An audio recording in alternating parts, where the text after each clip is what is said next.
The voice of sharing Durian ASEAN.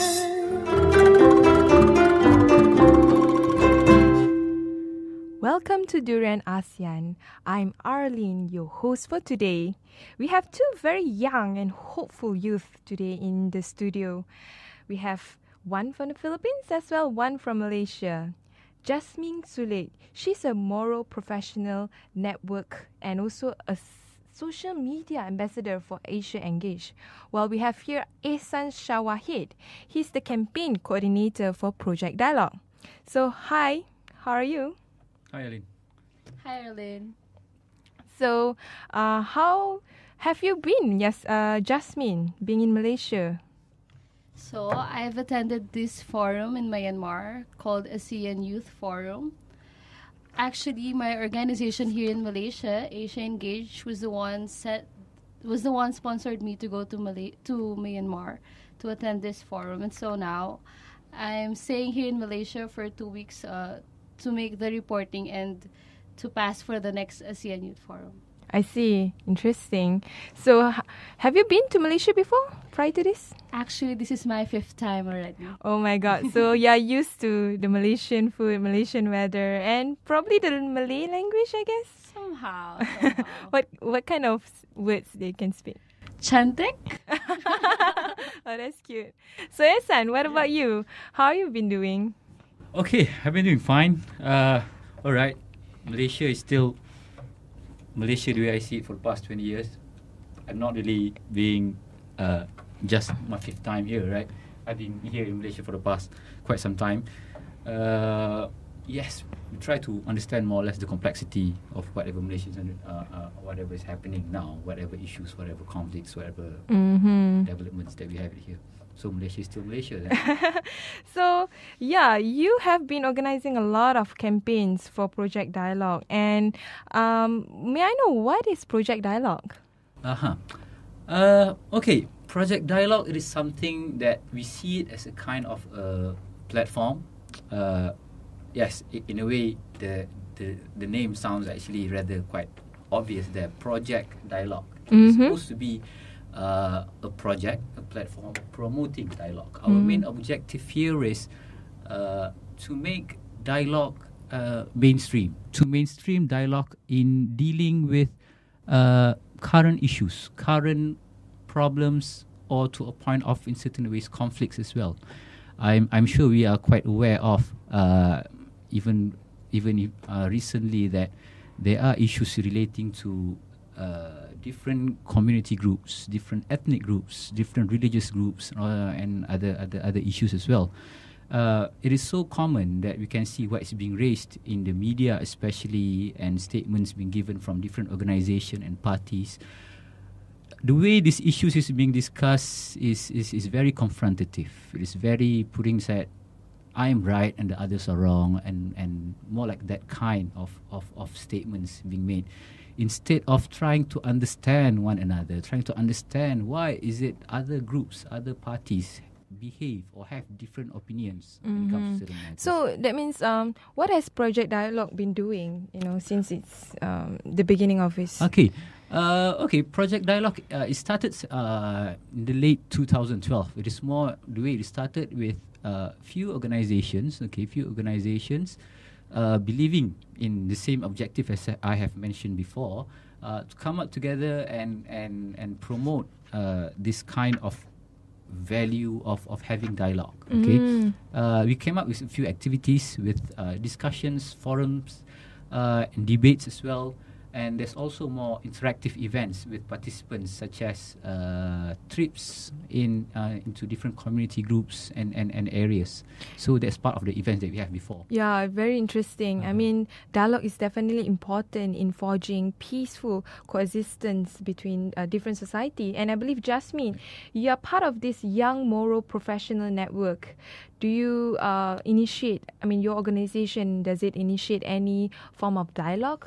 Actually, we hold a lot of dialogues already, interfaith, intercultural, among different communities in the Philippines, especially that they have limited perception on what Islam really is. Yeah, and I also want to highlight that being a Muslim minority in the Catholic majority population in the Philippines, definitely dialogue is one form of a very strong way to sort of connect with the society at large. So, as one of the minority Muslim there, any challenges that you have faced in terms Yeah, of? because we have a different situation. Let's say, for example, if you're in Manila, the capital of the Philippines, the non-Muslims there think that the Muslims are the violent ones because of what they hear in the news because of the Abu Sayyaf and the conflict in Mindanao. So what we do is, the Young Moral Professionals Network, we hold dialogues saying that Islam is really this way and jihad is not entirely about war. So little by little, we hold this like my Ramadan, because in the Philippines, we don't, unlike here in Malaysia, you celebrate it for a month, I think. In the Philippines, we celebrate it just for a day, since it is a Catholic country, so we're just minority, so they just give us one day to celebrate it. And what we do is we go to malls and have this My Ramadan showcasing the culture of the Moros, of the Muslims in the Philippines.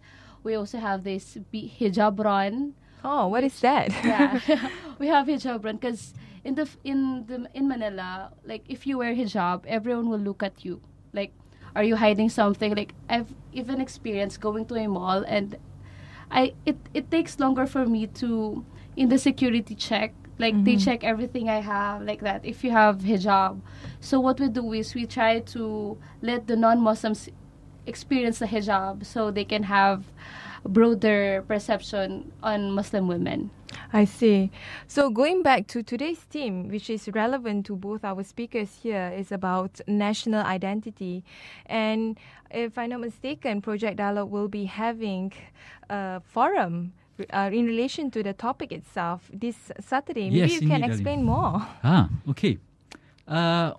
The topic of national identity has always been a topic of interest when it comes to Projek Dialog. I'm sure even among social media users who is actually already familiar with Projek Dialog, we already have a website and also other social media channels which we promote writings and also articles relating to matters that more or less touches on the national identity concept. So the reason that we are going to organize a forum this Saturday is actually to Saturday 3 to 5 p.m. is to review or to revise back this so-called agenda, this so-called idea of Bangsa Malaysia, quite a well-known term which is being associated with the concept of national identity of Malaysia. So, talking about the forum itself, I want to highlight the timing and venue of the forum. It's 3 to 5 p.m. Exactly. Where is it? It's going to be held in Pusat Rakyat Loya Buruk. Pusat Okay. Rakyat Loya Buruk. And Yeah. where exactly is this Pusat Rakyat Loya Buruk? Okay, it is located in somewhere in Jalan Pantai Baru, if I'm not mistaken. I see. Anyway, to get the details, you can just refer to our website, or you can just go into our Facebook page under the name Projek Dialog, or Twitter. So it's nearby KL. So I repeat this again, is you can find the information about the forum in the website of Projek Dialog, which is projectdialog.com. Exactly. And also the Facebook page. Yep. It's also spelled the same way, Projek Dialog. Projectdialog.com. Mm-hmm. Okay. So moving forward, let's talk more about Bangsa Malaysia itself, or in the case of Philippines, the Philippines identity. I would like to ask to both of you guys: is national identity relevant? Mm-hmm. Okay. If just I may start. Okay. If you try to understand why is it the concept of national identity is being in a way. At least something need to be considered, need to be understand. Okay, everyone in the world now everyone in the world now, at the current time, in a way, is something like worthless without having a nation. That is how our current global society context. We can try to see it now. If you don't have a nation, you are something like worthless. Everyone needs it. Everyone needs a nation. That's not particularly the case for being a religion. So what about anarchists? Do they feel? What about anarchists? I guess even anarchists have their own nation. I guess. All right. So going back to that, it's important for us to understand a nation is not necessarily the same with a state, or in a way, a nation state. Maybe we can see it as a state is something which is have their own boundaries, have their own being acknowledged by an international communities, have their own citizens as well. But when it comes to understanding a nation is a concept. It's a concept which must be understood, must be accepted by the citizens of the particular state. So definitely it's supposed to be important. Yeah. Just want to highlight the context of the Bangsa Malaysia. Malaysia has three major racial groups, which is the Malay, Chinese and Indian. And of course we have a huge number of ethnic minorities. When it comes to Bangsa Malaysia, the problem is what kind of national identity we want to presume ourselves. I mean, we can. The current context is to have a more Malay-centric national identity. But what about moving forward to something else, something that every ethnic groups in Malaysia can relate to? Okay, interesting question, Arlene. What I could say is that, okay, maybe I could try to, if you can try to look back a bit of our short history on the concept of nation that we are going to discuss. Okay, in Malaysia, it is common that people start to a bit unsure on how actually to define nation. Okay, because in Malaysia, a lot of terminologies is being seen as quite more or less the same. We have the term bangsa, we have the term kaum, we have the term ethnicity, which even for some people try to get intermixed on these matters. Nation is in a way being defined as nation, or quite most closely as bangsa. It is a setup, it is a concept which relates more to the modern nation state. If you look back, one thing which is important for us to understand, how is it the nation concept being introduced to Malaysia? It is more of a kind of a reaction towards the period of colonization. I see. Okay, which relates to the struggle of Malaysian independence. So the identity itself has a very strong historical roots. Yeah. But when it comes to the Philippines identity, which is quite interesting because you were colonized not just by the Spanish but also by the Americans. The Americans and the Japanese. And the Japanese to top it off. So I mean, when it comes to identity, it's pretty I say ambiguous. Does it seem ambiguous to you for the majority of Philippines and as well as yourself? I think the Philippines in my own opinion, I think the Philippines slowly gaining back its nationality, because before we actually look up more on the Americans. Like if we have a problem, we call the America already, but now since we have this Bangsamoro agreement, the Filipinos trying to realize what really is their nationality. Like, for example, they ask me, are you a Moro or are you a Filipino? It's like some people think that if you're part of the Bangsamoro, then you're not a Filipino anymore. Because some Filipinos think that having this agreement entails that Mindanao will be a different state from the Philippines. Do you agree with this peace agreement? I agree with this peace agreement, but then you can be a Filipino Moro, because nationality and cultural identity is quite different, right? Nationality because you belong to the Philippines, and Mindanao belongs to the Philippines, and still you're a Filipino Moro. Yeah, I mean, this is very interesting. It's sort of similar to the situation of Malaysia, where you can preserve your cultural identity, but at the same time, you're part of the larger, more diverse national identity in itself. So when it comes to Philippines itself, I also want to put forth a question like, what is actually a Philippine identity? I'm quite confused, or maybe I'm not being exposed to it. You can say I'm being ignorant about it. It's okay. Because I myself is somehow, confused. Because even for the names, most of the names of the Filipinos are based on the Spanish. Like Bustamante, more of the Filipino names are like that. But then if you're a Muslim, automatically your name would be a Muslim. We don't have this, unlike Malays have, this distinct name for Malaysian or Bruneian, like Nuro or something like that. But in the Philippines, it's like everything is adopted from other culture. Mm-hmm. So your name, My name? is it something that is more towards Filipino name or No, I think it's more on the American side. Yeah. American side? So you can see it from there. I see. So moving on to Ehsan here with Projek Dialog. I want to focus about the forum itself. Okay. So what do you expect in the forum itself? Will it be a more serious discourse, or would it be a more like, lively, interactive dialogue between different people? All right. Going into how do I see that the forum is going to be discussed? Is mainly okay. In a way, the concept of Bangsa Malaysia, if you want to see it in general sense, we can see that most of Malaysians actually agree in certain way with this Bangsa Malaysia concept, which is initially being promoted best by our previous Prime Minister Mahathir Mohamad during his term. It is actually way back to 1991 when he introduced his own vision, Wawasan 2020, in part of the other things of improving economic conditions, going into the development, the negara maju state of country.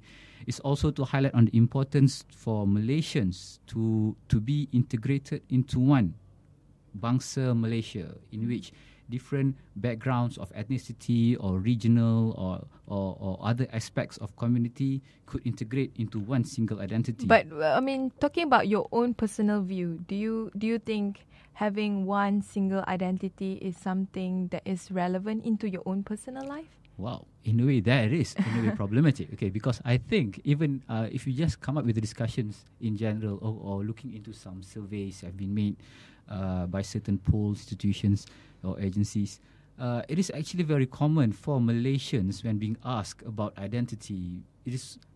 There will be a kind of question whether which one comes first. Okay, is it a national identity of being Malaysian coming first, or is it in terms of cultural? Because one thing is important is very common. Is it religion, or is it other aspects, regional or etc. Which should be the main priority. For me personally, I would say that the more identity that one have shows that the more rich in terms of his character, his personality is. But at the same time, how are these different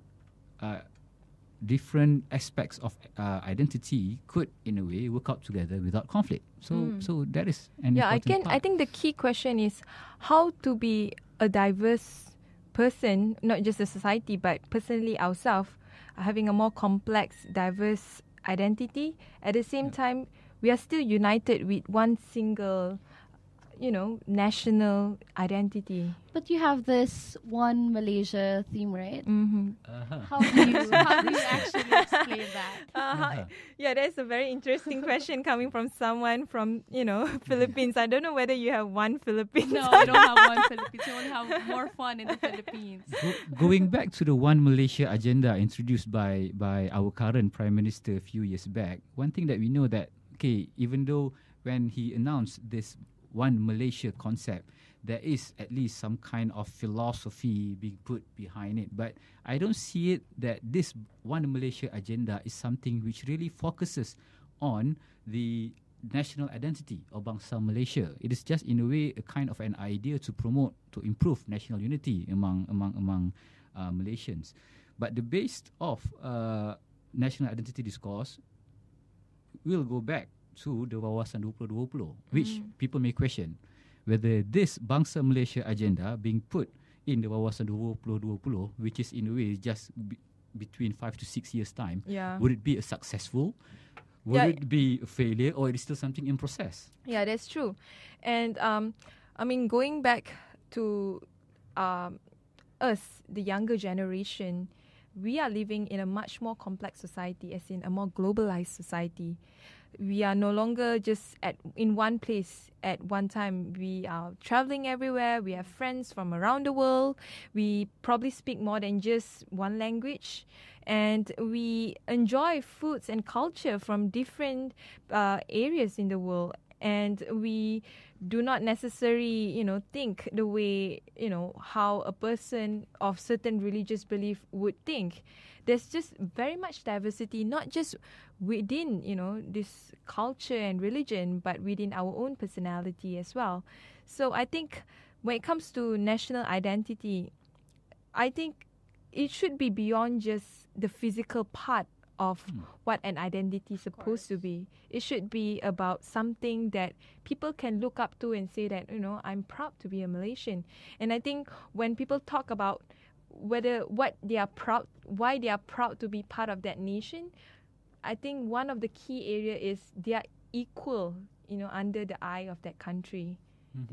I mean, being a Philippine Moro is the same as being a Philippine Catholic or a Philippine, Aborigines. I think that's what make someone proud of their country. The same would be in Malaysia as well, I believe. Okay, that is, yes, definitely an interesting point you've raised, Arlene. However, I would say that despite that very nice and quite so-called romantic view of national identity, it is important, especially for us Malaysians, to recognize that there are actually challenges, when it comes to promoting national identity, and in particular the Bangsa Malaysia concept. At least for me, the way I see it, Malaysia as a kind of a modern state which has already adopted the basic structure and institution, mainly when it comes to law and the constitution. Is there any clear basis coming from the law and the constitution that what is actually the national identity of Malaysia? That is one. Another point, which is in a way quite a challenge, is when it comes to national identity, definitely it must be acknowledged, at least coming from the majority of the people living in Malaysia. And one way to see it is among the Malay Muslim community, because there is quite a lot of critics when it comes to the Malay Muslim identity. One of the challenge is for themselves were not able to integrate, or in a sense that they don't really openly accept this new definition of identity, because they have already been comfortable with actually a quite an already acknowledged identity of the Bangsa Melayu, which is actually quite true for 400, 500 years. I see. So maybe, Jasmine, you want to add on that, being a Muslim Philippine? Well, being a Filipino Muslim, because I grew up in the capital, right? So I know my identity since probably when I was in 5th grade, because everyone's asking me, are you a Filipino? Because they knew that I'm a Muslim, but they didn't know if I'm a Filipino, because most of the Muslims are located in Mindanao. So now that this Bangsa Moro had been part of the mainstream, so people have been actually notified that yes, Muslims are also Filipinos, and you can still be called Filipino. You can still be called Filipino no matter what your religion is. Yeah, and to top it up, the current challenges, I want to further one question to you of being a Muslim Filipino, also being in terms of the context of national identity in the Philippines. Do you think the challenge has been lessened a bit with that peace agreement? I think so, because now not just all the non-Muslims are in the media, being talked about, Now, although in the capital, I think in the city, most doesn't really know about the Bangsamoro agreement yet. They just know the superficial part of it. But I think, inshallah, that that the other Filipinos would appreciate the other Filipino Moros. I see. So we are almost running out of time. I just want to know, what is your last message? Ehsan? Okay. I would definitely would like to invite all listeners to at least try to understand and try to if you're free during the time of the forum to attend and take part interactively, because we are going to discuss this issue of national identity in a critical perspective. I've informed about the issues of laws and constitutions and other aspects, and also cultural as well, relating to language and education, and coming new ideas from the global perspective, liberal views, and how does it relate to the setting up of a national identity. Yeah. So the forum will be on which day? This Saturday. Repeating it, it is going to be held on this Saturday between 3 to 5 o'clock. 3 to 5 p.m. So what is the date for this Saturday? The date is the 5th of April. 5th of April. 5th of April, exactly. So they can get more information about it on the website. ProjekDialog.com. Okay. I would also like to invite the young Malaysians there, or ASEAN. Does this air all over the Yeah, to apply for our program, ASEAN Youth Volunteers Program by Asia Engage. It is a month-long program that involves recreating the heritage of Malaysia, actually focusing on Malacca and Kuala Lumpur. This will be a month-long program sponsored. Everything will be sponsored by Asia Engage. So where and who they can contact to? They can actually like our page, facebook.com/AYVP, and then get more information from there. I see. Okay, thank you very much, Ehsan Shahwahid, as well as Jasmine Sulik, Yes, thank for you for having coming us. to Thank you, the Arlene. studio of Durian ASEAN.